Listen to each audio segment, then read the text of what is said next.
Hello and welcome to the Customer Acquisition Show. I'm your host, Tom Meredith, the VP of Marketing here at Tier 11. Today I'm joined by two of our media buyers they're also our super Google experts. And for this episode, it's our normal what's going on, what's working now in Google Ads. Welcome, Surya Rashna. How are you guys doing today? Really good. I'm so excited to be back on the show. I know it's been a while. Where are you these days? I know you've kind of been moving around quite a bit. Yeah, I was in Singapore and then I've come back home just to relax. It was just a bit of a hustle and bustle in Singapore. Now I'm back in Chennai. Excellent. Well, I guess we can just hop right into it. What's working now in Google Ads? Everything is working and everything is not working, I think. So it's more about testing, experimenting, and what it's. I think it's more lately about experimenting with a lot of new things that have rolled out, especially brand only and all those yesterday only in our Google expert teams. We were talking about the brand exclusion and restriction, the new feature that's rolled out. How would that be? So every new rollout of feature results in us experimenting and testing how it would be, right? So yeah, that's how things are on Google. It's always something which is working now, probably not be working in the next 2 months. So you have to keep testing. Do you feel like when they An roll out new? interesting thing Go is ahead. Google is continuously launching these new features, and I am very excited to test all of this and see how it impacts the performance of the accounts that I am managing right now. And it's very interesting. Like last week itself, Google launched few new things. There are a couple of new things that are scheduled to come on. So yeah, very exciting times. You feel like when they drop these new things get incrementally better, or sometimes when they have like these big launches like PMax, everybody gets super excited, but then there's so many things that were unexpected in it. Do you feel like these like small little changes are slowly So the making it better? So the latest launch that has latest thing that has been launched by Google last week is a brand exclusion and brand restriction. So one is for search and another one is for Performance Max. So with brand exclusion, you can actually exclude the branded traffic from Performance Max, and brand restriction is more on in search campaign. Google is promoting more to use broad match keywords and use the brand restriction feature to restrict your search term to brand related terms only. So yeah, I feel both of these features are very useful, would be very useful going on, because in Performance Max we have seen that it's cannibalizing branded search campaigns, and it's getting the conversion, getting all those attribution from the branded campaigns and things like that. And this is a feature which I would say I had been waiting for a very long time. So I'm excited to test that. It's very early to say how much impact these are bringing, but yeah, I'm very excited. What about you, Rachna? So for Yeah, for me, same. I would say for me as like somebody who's not in Google every day, can you explain like what brand exclusion and brand restrictions are? So I'll take that. Brand exclusion is basically the types of targeting that we do on search. So there is a targeting which is a non-brand. Non-brand is people who have not heard of the brand before, right? And then the brand is more about people who are specifically looking for that brand. So, for example, if I am looking for a shoe, then I would go for running shoe. That's non-brand. But if I am looking for specific Nike shoe, then I would go and look for Nike, and then so the Nike would be the branded term. So one usually what we do is that we run campaigns specific to the non-brand or brand. So when we run a brand campaign, then we do phrase match brand campaign. So in that, what happens is sometimes the other keywords, other search terms that would have popped up under the broad match would have not targeted properly. So this feature allows us is that we can put the brand keyword as broad. Earlier, it was not something that we could do because otherwise it would attract so many irrelevant search queries that are not brand terms, right? And so that is why this feature allows us to test the brand keyword as a broad while making sure we only want to go after the brand traffic. So in summary, that's it. Got it. So if I were to simplify it, make sure that I show up in more brand searches, but only good ones. Yeah, it have to be your branded terms within it. And so it's like a more aggressive version of phrase match, you could say, but it would not completely go after those non-branded traffic and mix up, compete with this with those non-branded campaigns in your account. So there would be separation. It will still restrict into the brand. And you initially, like usually, like what I used to do, like for the branded campaigns, I used to always prefer bidding strategies like enhanced CPC bidding, or like, which is like a in manual CPC bidding, but Google still enhance your bid sometime if it would see room for better conversions. So I used to always prefer enhanced CPC bidding, because we have seen across our multiple accounts that when we are using smart biddings in branded campaigns, we used to pay so much higher for CPA, and when we switched back to manual bidding, we get control over the bids, and that reduced our CPA a lot while maintaining that search impression share. So that is something, that is a strategy that used to do very well.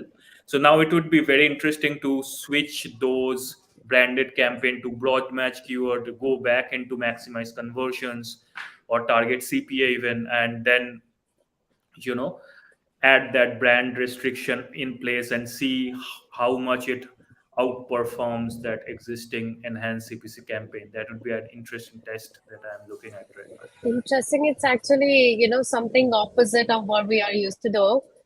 Because I remember 9 out of 10 experiments that I've run on brand for testing two different bidding strategy between a smart bidding and ECPC is always one, you know. And so now going back to that thing, and now I'm going to be using smart bidding and also have to test this. How it would be like would be, Well, that's always the thing when you're media buying, is you always gotta go back and retest your ideas over and over again, because not only does the market change, but really the algorithm and the different platforms are updating constantly. I know on the Facebook side, when instant experiences first came out, we had like very little success with it, but Facebook continually improved it. And if we had just stuck with our original experience of it not working, we would have missed a whole boat of opportunity. But now that constantly going back and trying it each time they drop a new release really helps us to stay on top of things. Are there any other things, like small updates, that have like really made big changes or that you're really excited about? One thing I want to say is like not so much that I've been used to doing negatives.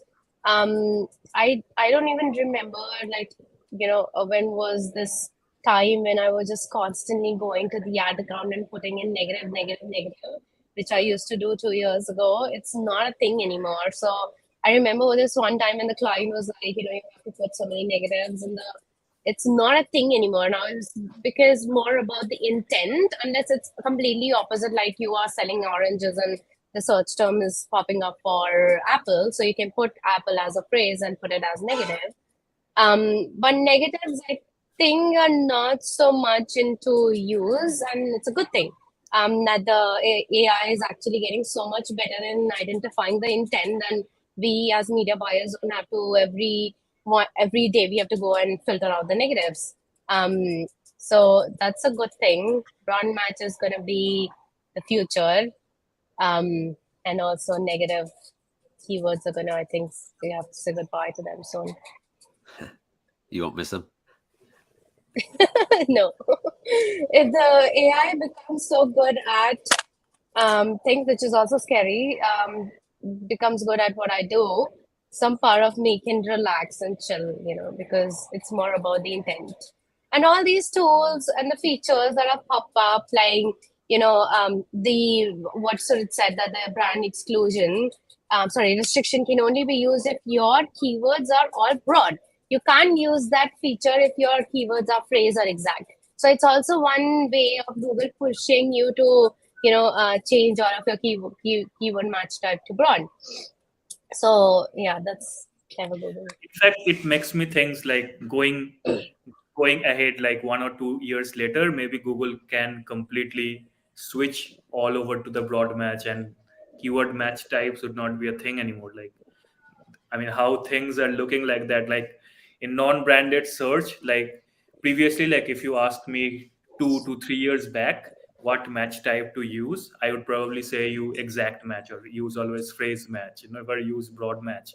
But now in 2023, if you ask me like for like, okay, I want to test non-brand campaign, I have this decent amount of budget, I would always say if you have a good budget and if you're willing to, I mean, I would say broad match is way to go with a proper conversion based bidding strategy right now. So broad match has improved really well. Now I still see some advertisers to stick on those exact and phrases for now, but I would really say that give broad match a try it through experiment and see whether it's bringing up performance in your accounts. And interesting times. Yeah. Oh, I'm one of those guilty advertisers because I know, Surad, you're running the tier 11 Google ads, and I keep like pushing them for like exact and phrase match. And would you suggest that we test out broad match? Yes, and also like it's not that exact and phrase is not relevant anymore.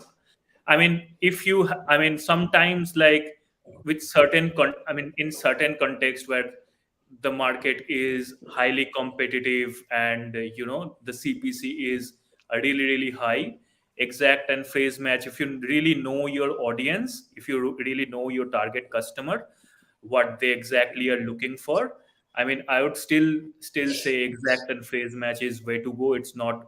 I mean, with broad match, you have to have room for testing. I mean, you have to have room for let Google optimize the campaign itself using the conversion data that is getting. I mean, with broad match, it's not like we turn on it in broad match, put a target CPA, and from the next day we are getting all this conversion within target CPA. So it's not like a magic bullet. But yeah, if you know your customer really well, and exact and phrase is way to go. And in fact, in some niche like personal injury, like Oli was talking, like in this niche, like he had a cost per click of $980. I think we have also saw it for Mike Moore's law firm as well.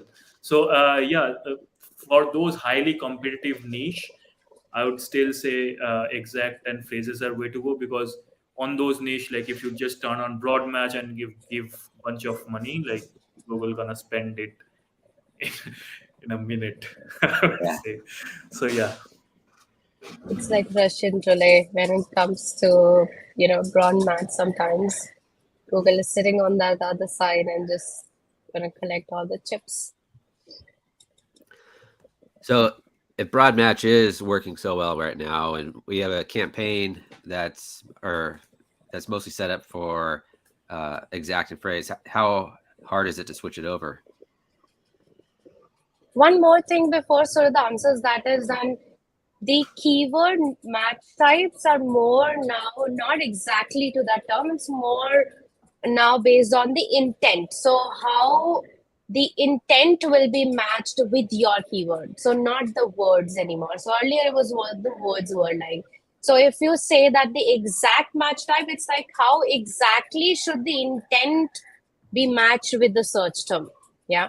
So that's something I wanted to clear. So if you go back to broad, it's going to be matching to other variety of intent with the one that you provided. Well, I think that's something that's kind of goes to your other point of like if the AI keeps getting better, you can relax a little bit. Well, it's maybe it's not relaxing. It allows you to think like a marketer more. Like what's the intent? I don't need to know all the exact Yeah. words. Like, what's the intent of the people that I'm trying to get? And that will help guide your work going forward. But going back to like, how Yeah. do we switch over? Like, how does that go? Google's given you a very simple button. One button you have, you turn it on, and everything's gonna go broad. It's like a magic button. But so Google has introduced that one-click broad match upgrade in the settings right now. But also, like, still for advertisers who are still skeptical, I think the best way to switch into broad match is through experiment feature that Google Ads already have. So you create an campaign experiment of your original campaign. So your original campaign still keeps running with all the exacts and phrase and everything how you have set up before, and then you create a variation of that campaign and use broad match keywords only with smart bidding, and let it run for say 30 or 45 days with a 50% traffic split.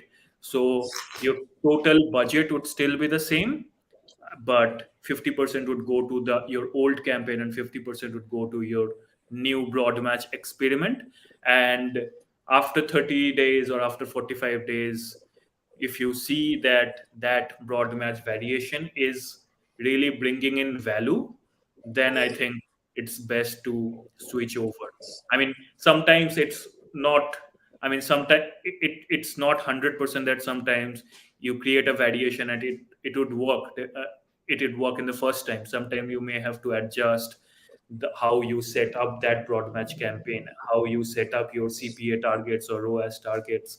Sometimes you have to keep modifying on that experiment campaign till the time you get that mark, like where you have a broad match campaign ready to roll and it's performing better.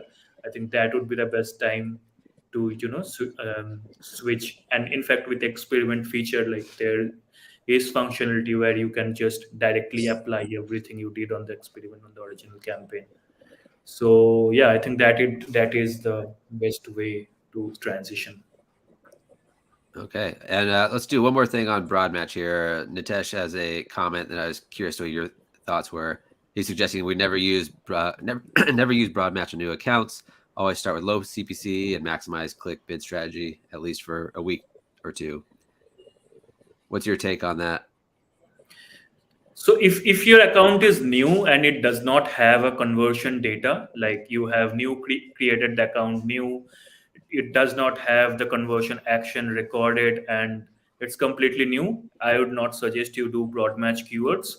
But if you had been running ads for quite some time now using phrase match, exact match, and getting conversions, and you have a decent amount of conversion data stored in the account, I think it would be perfectly fine to switch into broad match. What do you think, Krishna? I'm still thinking about Maximize Click. When was the last time I had actually recommended Maximize Click?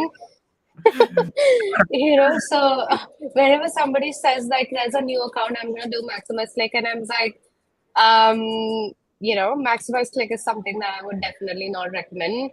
Let's not even talk about the broad match or exact match. So Maximize Click, definitely a big no-no, even if you have like the reason is also that when you are getting more data, you need to also get those learnings and data points of the conversions, right? So what Maximize Click does is just get you the clicks, and till the click is the learning that the bidding strategy holds. And so you don't want to do that, because at the end of the day, even after 5 years of you running that account, you have ample of data. Your goal is not going to be just maximizing clicks. Your goal is always to get conversions, right? So eCPC that would be so much better, because it goes and allows you to get more data. And so maximize clicks, yeah, definitely big no. All right.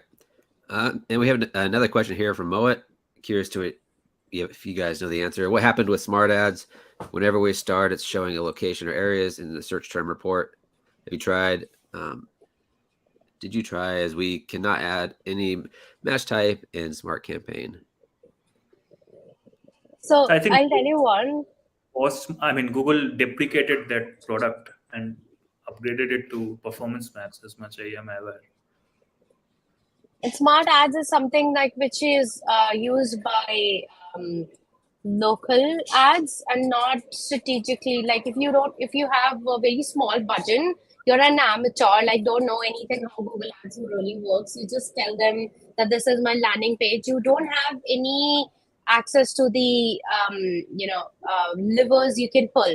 If certain keyword is working, can you give more budget towards that to go and get you more conversions? You're just completely relying on Google Ads. And so thing one is when it comes to agency, there's so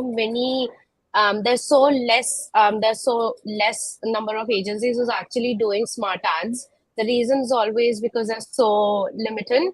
When it comes to agency and bigger accounts, smart ads, not people, don't really use those campaigns as much. Smaller accounts with very small budget to spare, specific locality is good to test that. And so, yeah, definitely, I think it was upgraded to Performance Max. I think I'm not updated on It's that. still there. The local action part, like where you drive traffic to your physical location, that part Google has migrated to Performance Max.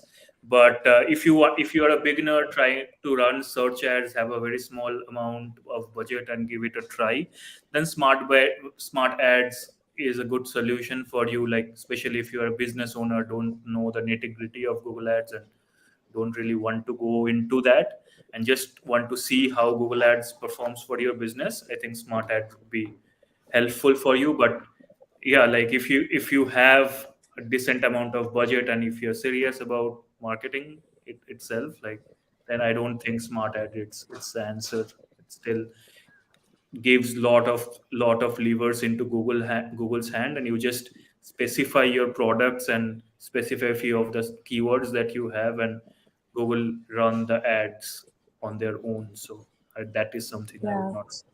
You get some data on it, like these were the search queries that were targeted, like it could involve your brand term also. Mostly it's the brand that they go after. All right.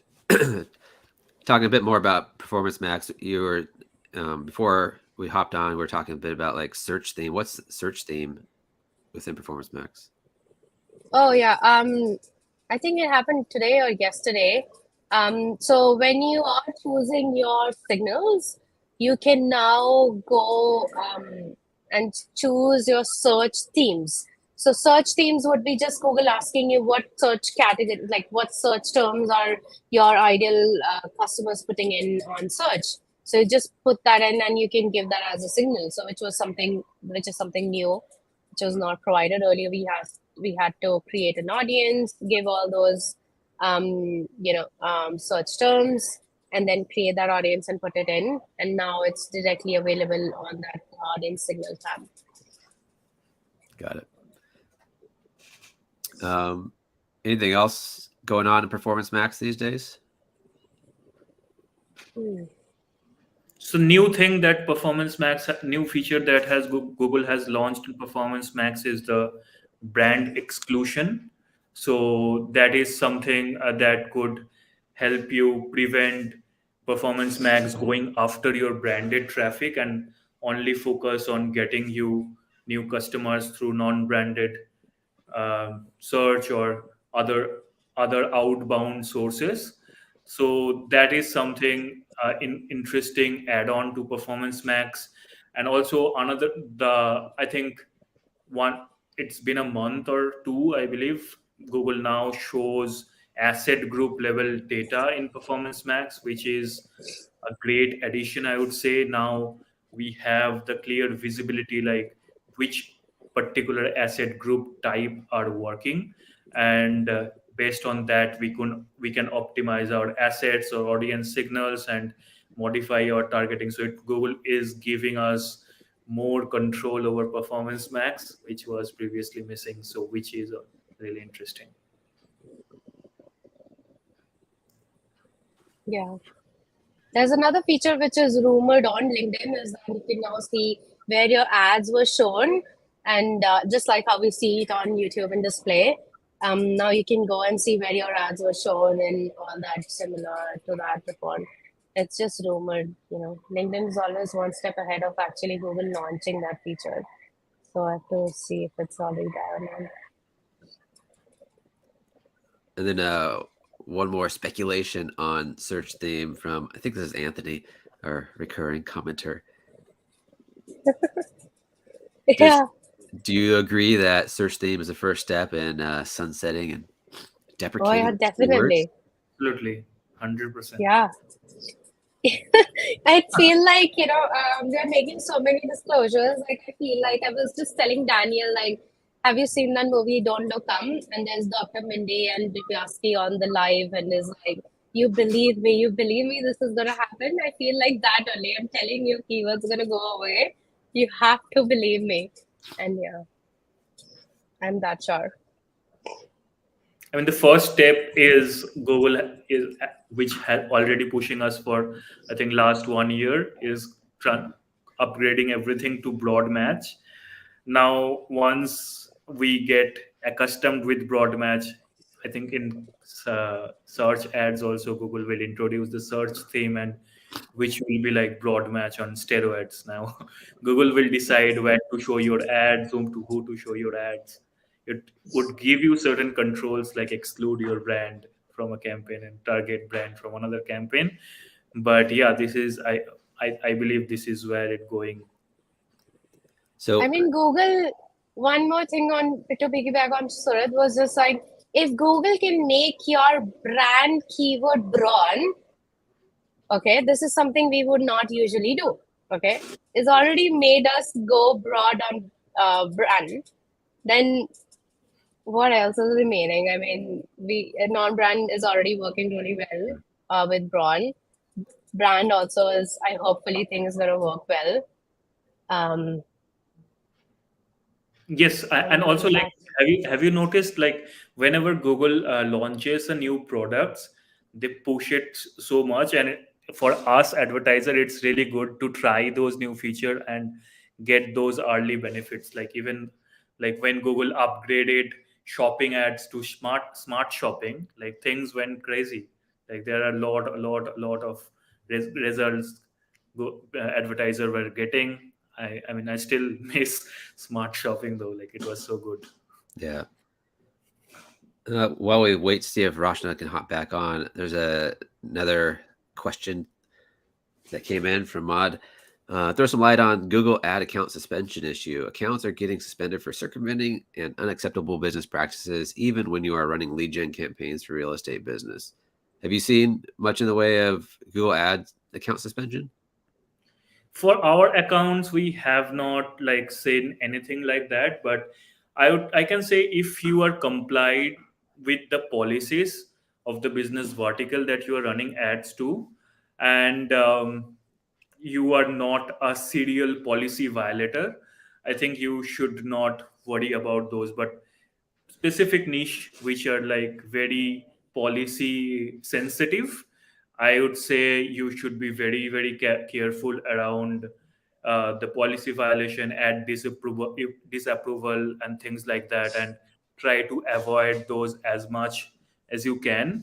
And for an advertiser, it is very essential, I believe, nowadays to have your business verified and everything that Google's asked. I mean, if you are running ads in financial niche, you need to have that financial advertiser verification and things like that to make sure that your account does not get suspended.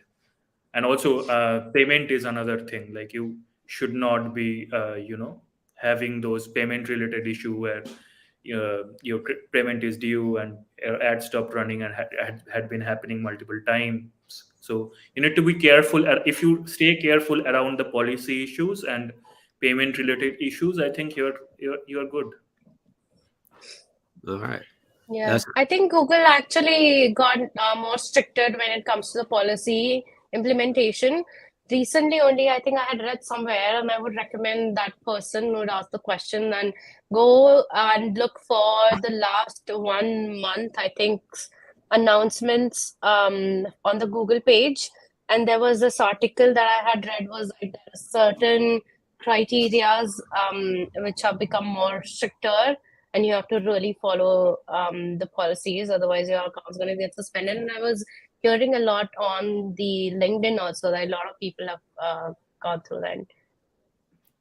So yeah, go read that article. All right. Here's a question. I imagine Sarah's probably a good one to ask her on this one. Does one keyword per ad group, is that a good strategy to keep the campaign in your control, even if we're using automated bid strategy? Sarah, do you have any experience Control. running Skag ads? Control? What's control anymore? I don't even know. You're still looking to get things under your control. Please, you first, try to loosen up things.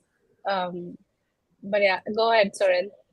Yeah, like single keyword ad group structure was one of my favorite structure, like 2 years, 3 years back. I think 2020, 21 also, I think we used to run single keyword ad groups and it performed really, really well. Now coming back to 2023, now is a time like where Google is giving more importance towards broad match, and with smart bidding and everything that has came up with the single keyword ad group structure.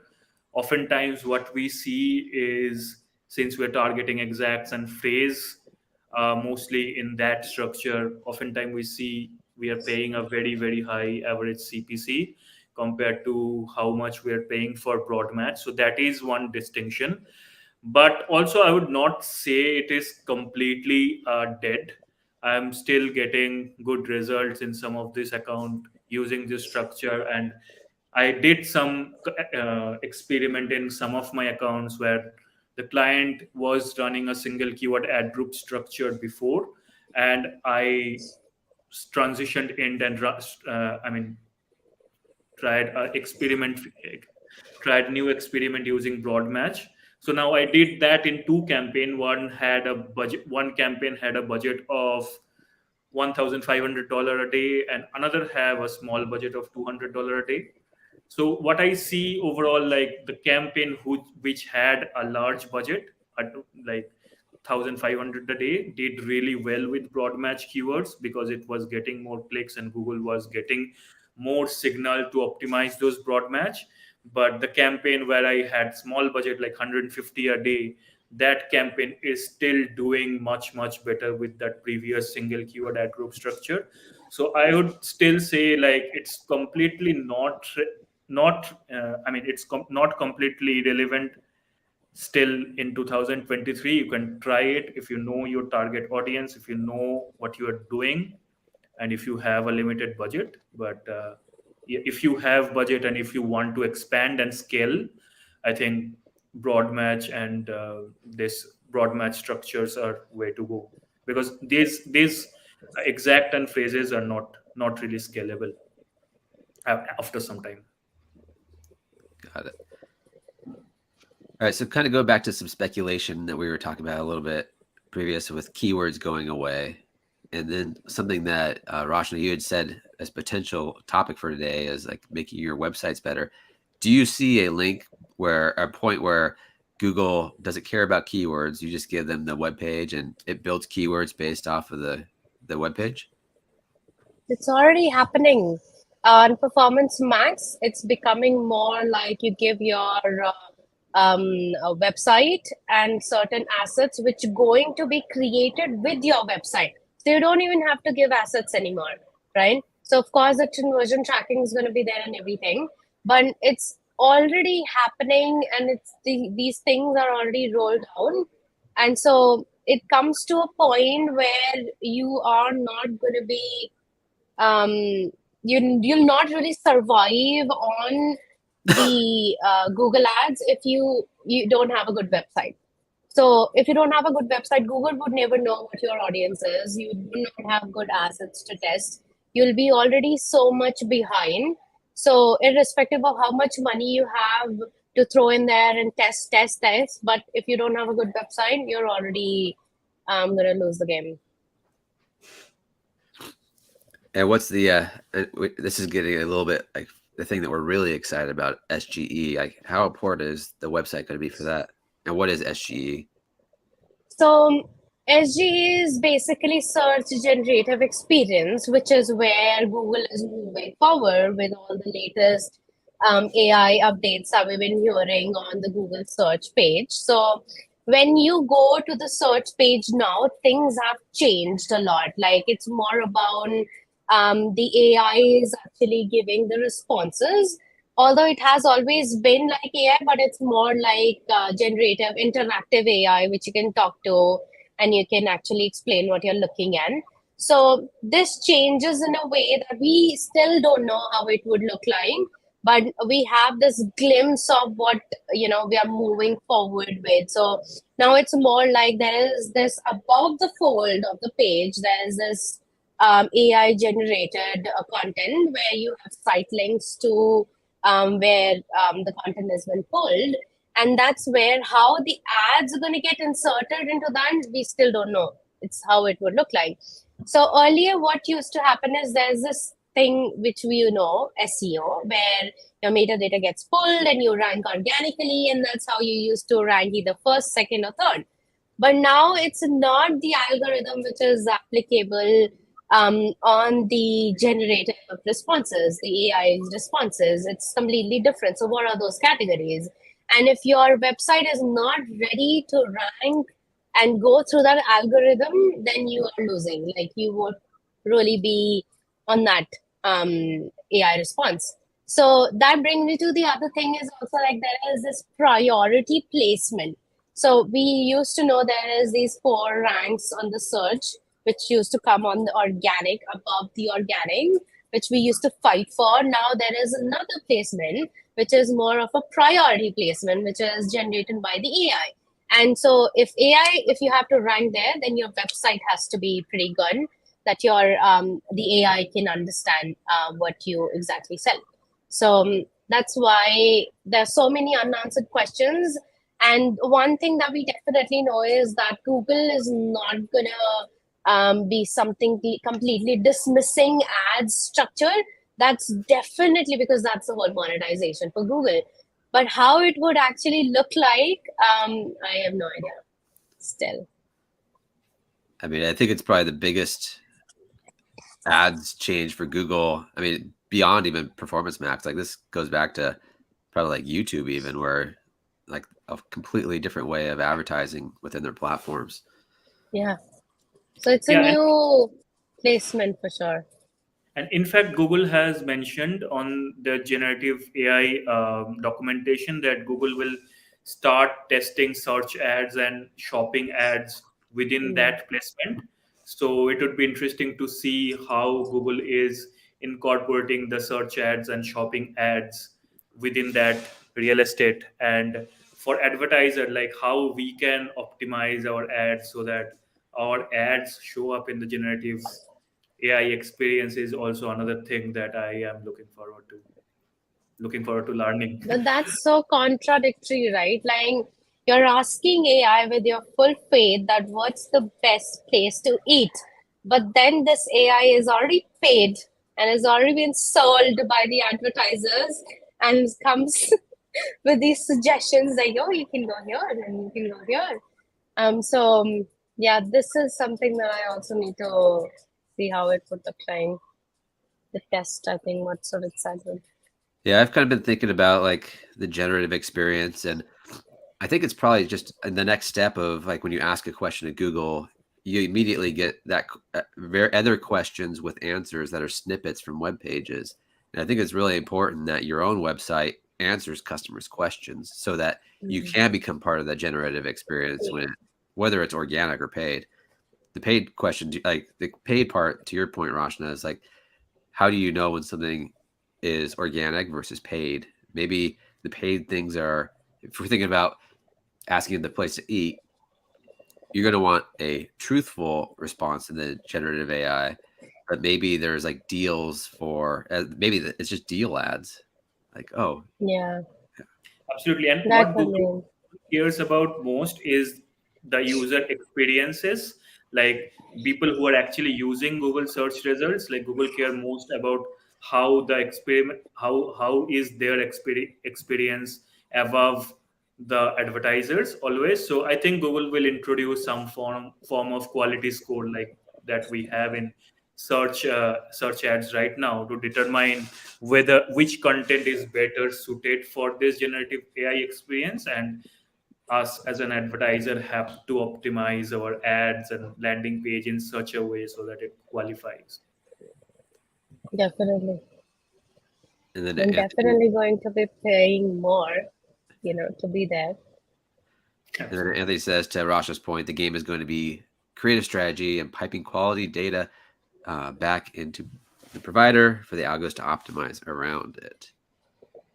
So how do you, as Google, your media buyers across all our platforms that we service our clients, but media buyers tend to have specialties, and yours are generally Google. How do Google media buyers, who traditionally didn't have to worry so much about creative strategy, this is my assumption, so challenge that if you want.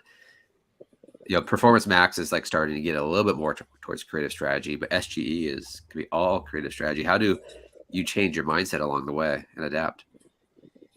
With Performance Max, I have to say it's more like I'm testing a specific asset. So it's not like I'm just testing one image. It's not like that. We had this conversation earlier, Surya, you remember about the RSA also, that what matters is the combination, right? So when you talk about a combination, that's where we come in and we need to give better combinations, right? And so that's where, when it comes to Facebook, we are like, okay, 5 ads, this didn't work, what didn't work? We make those changes and put those creatives back again because of the learning. But here it's more about the combinations of assets. So assets is not just an image, it's also a video, it's also a headline description, and everything. So how does a description work? And that whole combinations that have been created, then we give those inputs. So it's more like, of course, like recently only I had saw the reporting on the assets. When it says pending, it's not tested yet, so you can't really do anything about it. And then there is a low rank, what's that? I think it's good and excellent, right? So if it says good and excellent, leave it. Do not touch it. If it says low, then you have to give another, so that your AI can go and test that and give you the results of what does that asset really work in that combination that he thinks, the AI thinks that can be, good. So it's more about the combination, not particularly for one creative on Google, I would say. With Performance Max, game changers on YouTube. But yeah, what do you think, Suren? Yeah, I think like with this more and more generative AI and experiences coming, like how we are approaching Google Ads in the past definitely would going to change, and we would be more and more focusing on assets and ads, which we are not making much. I mean, we are not giving the highest priority, I would say, before. But yeah, that is definitely something would be an interesting aspect going forward. YouTube only, I think, had rolled out this new feature where it can do a video enhancement feature, which is driven by AI. So what it does is, I think I'm derailing a bit, but it's very important for people who are watching, because this new feature was rolled out and was silently activated on the campaign. So now, if you've not already checked, YouTube can take your video, cut short, put it into square, in landscape, in short, and test it. So that feature is silently activated when it was rolled out. What's it called? It's video enhancement feature on YouTube ads. Okay. So it's more like you're giving the permission to Google AI that you can cut that video, and you can then use that landscape video on the shots to test. You can use that as a square video. So yeah, that one thing I realized that needs to be checked as soon as possible.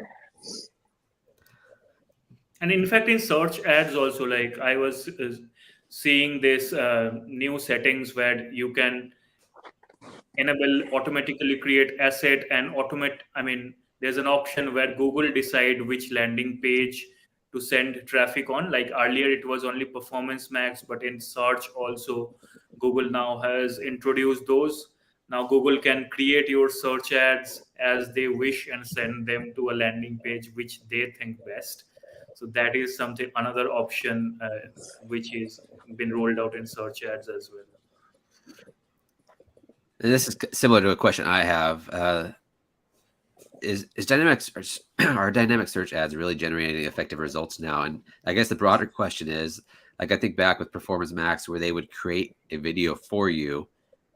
Maybe it wasn't very pleasing to the eye or the brand, but did those actually also generate results?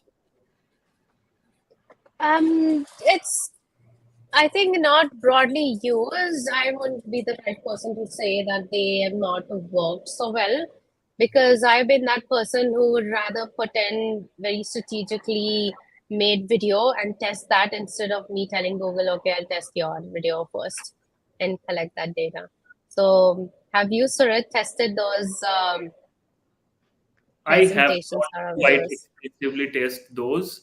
I would say I mostly stick with the asset which like I created or the brand I'm promoting the brand had created, because sometimes there are restrictions from the clients that we are serving also to to do those type of experiments. And there are, I mean, it could create some assets which are not completely suitable for your brand sometimes. And so yeah, I have not extensively tested, but maybe definitely I'm looking forward to test it where I get scope. They're getting better though. The visuals are getting better. And how about dynamic search ads? It's getting so like it's something that is working, and that is one reason why Google decided to give that option to upgrade to Performance Max. Because whenever things work, Google is like, yo, you can test that on Performance Max. So dynamic search ad is something that is really working for me, because things, when it comes to intent, there are so many intents that, as you said, that even as media buyers, we can always miss out on things. And that's where you can have that DSA campaign running and do that keyword mining for you, like what the AI thinks. And you can always come back as a learning, and then you can go and strategically place that campaign, go after that. So it has always worked with that intent that you need to expand and scale your existing strategy. So that is working. So I would always recommend somebody to test that. For me also, like dynamic search ads are working really well. And in fact, quite extensively use the dynamic search ads combined with remarketing audience to create RLSA. And what that does, like you create a dynamic search ads campaign and you target your remarketing audience specifically on that campaign, so that all of if this remarketing audience that you have, like people who have already visited your website, are searching for anything related to your website, Google will match those queries and show up your ads again and help them to come back to your website.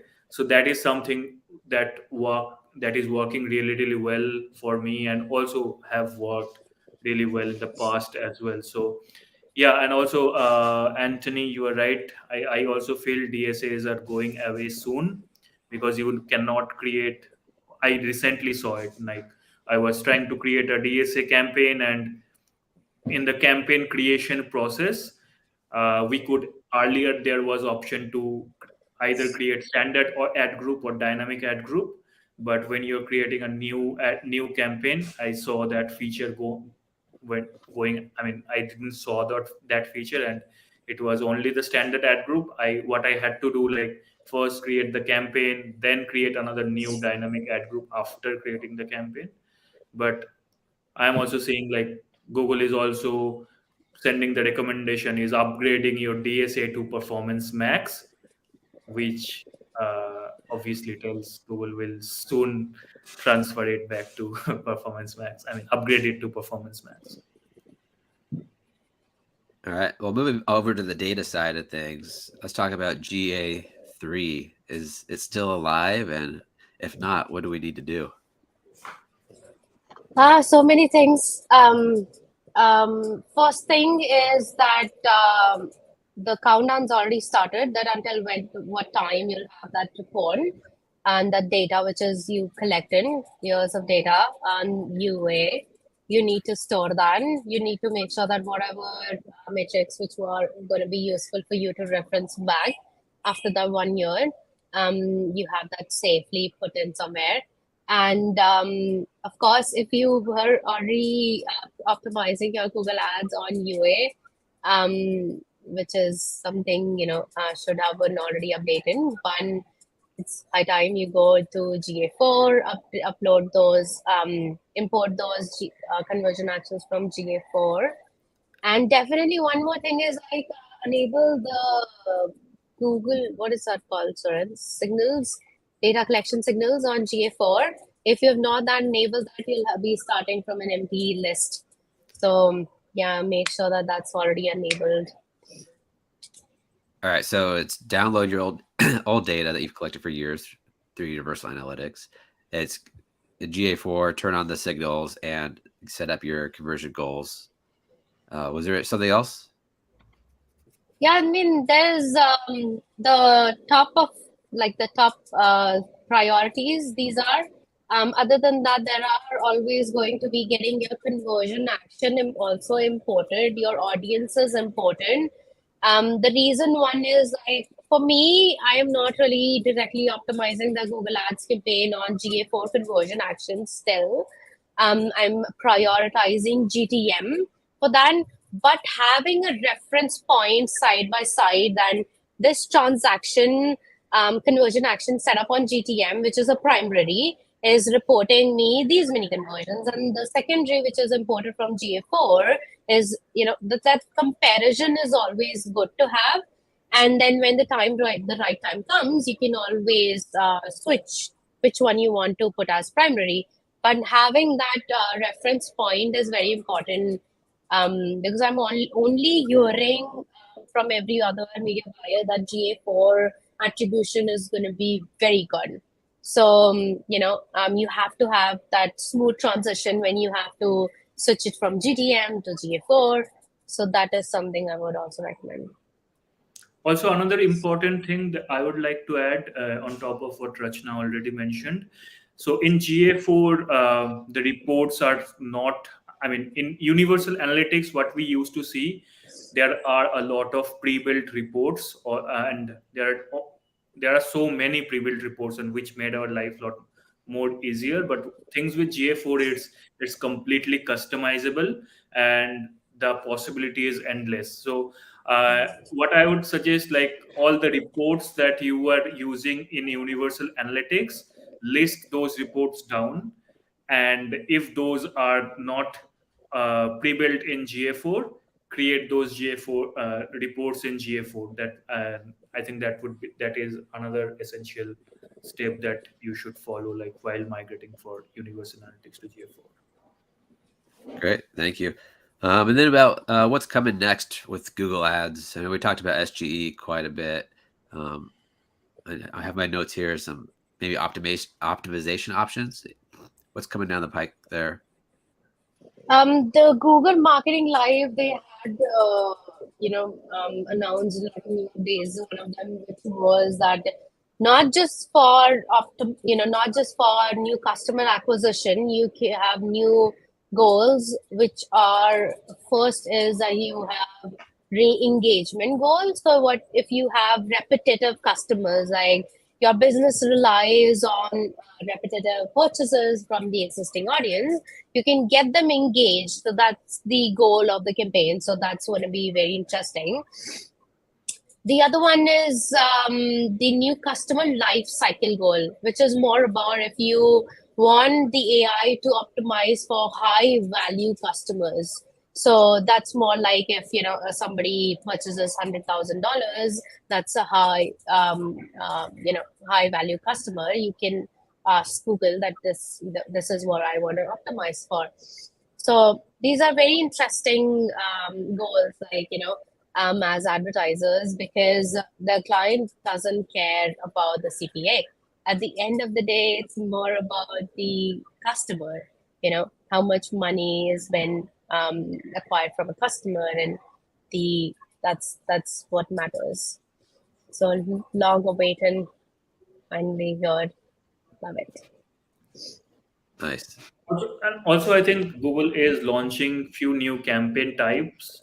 Like there was something called demand generation campaign, and another one was also there. I think I'm not quite remember those, but yeah, Google is also launching few new campaign types. That would also be another interesting thing to test how that plays out. I don't know if it's with you, Suren. Every month, when I'm not updated with these changes, I feel like I've just lost touch. Like I think I'm just not able to gonna go and be up to date. I have this thing like we as Google Media buyers, I'm sure that's for others also, but for Google specifically, every week we have to stay updated. If you're not, then you're already behind. Like there's so many things you can make the most of it, and you can improve your results if you're not updated.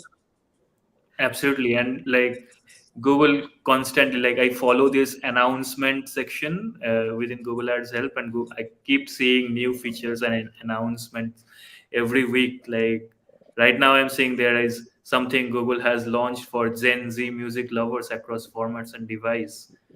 So that is something I would definitely check. I'm not sure what it is, how it would play up, but yeah, it's an interesting page to bookmark on and to keep updated on Yeah.